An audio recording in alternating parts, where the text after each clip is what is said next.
မင်္ဂလာပါဗျဒီမှာဒီသချင်းလေးကငရင်လှုပ်တာကိုအကြောင်းပြုပြီးတော့စုပြထားတဲ့သချင်းလေးပြသချင်းလေးကတကယ်ကောင်းတယ်ခံစားချက်လည်းတည်တယ်လောဆယ်ဖြစ်နေတဲ့ညီမကြီးမှာဖြစ်နေတဲ့ဒီရဲ့အကြောင်းလည်းပါတယ်ပြီးတော့ခရိုနီတွေလှုပ်ရှားနေတဲ့အကြောင်းကိုအဓိကဆိုထားတဲ့ပုံအဲ့ဒါလေးကိုကြည့်ကြအောင်ဒီနေ့လို့နော်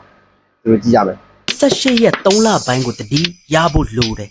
လှုပ်ခတ်သွားတဲ့ငရင်တစ်ခုကတာမန်ထက်ကိုပိုတယ်ပလီတွေပြားတွေအိမ်တွေကြောင်းတွေရက်ဆက်စွာကိုပြိုတယ်မိသားစုတွေဆုံးရှုံးရလို့တေမတက်အောင်ငိုတယ်နားတွေမှာကြားနေရတော့တိုက်ကြားတဲ့ကအော်တဲ့လေးတွေဘာဆိုရင်ဘာမှန်းအောင်မတီးသေးတဲ့ကလေးလေးတွေကြစ်ပဲရင်လမ်းမကြီးပေါ်ရှက်ပြေးနေတဲ့ဖနက်တန်တွေဒိတ်ပယ်မဲ့စွာဖက်တန်းရမယ်ငါတို့ရဲ့မနှက်ပြန်တွေဒီလိုနဲ့တို့နိုင်ငံမှာတည်ဆုံးတဲ့သူများနေတယ်စိတ်ဓာတ်တွေပြေဝလာတဲ့ကုညီသူတွေတွားနေတယ်ဘယ်သူတွေဘယ်နေရာတွေကိုပဲတွားပါစေကွယ်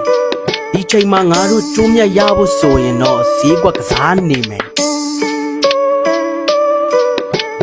လိုအပ်နေတဲ့ပစ္စည်းတွေကိုဈေးတွေတင်ပြီးရောင်းတယ်ဈေးတွေတင်ပြီးရောင်းလို့ရအောင်ပစ္စည်းတွေကြိတ်ပြီးအောင်းတယ်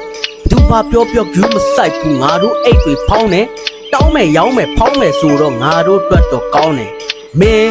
စီးပွားလောက်တာလေလောဘမကြည့်ပါနဲ့စီတော့ထားပါအောင်ဒီချိန်ကုန်လုံးတော့ကားများစွာနဲ့လမ်းမကြီးပေါ်ဝဲ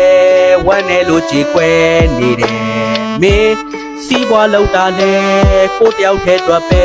ဘတော်မှမကြည့်ပါနဲ့ညီကိုကုန်လုံးဆုံးရှုံးမှုတွေနဲ့မျောလင်းချက်မဲ့သွားနဲ့ရှေ့ဆက်ရမှာပဲဒီလို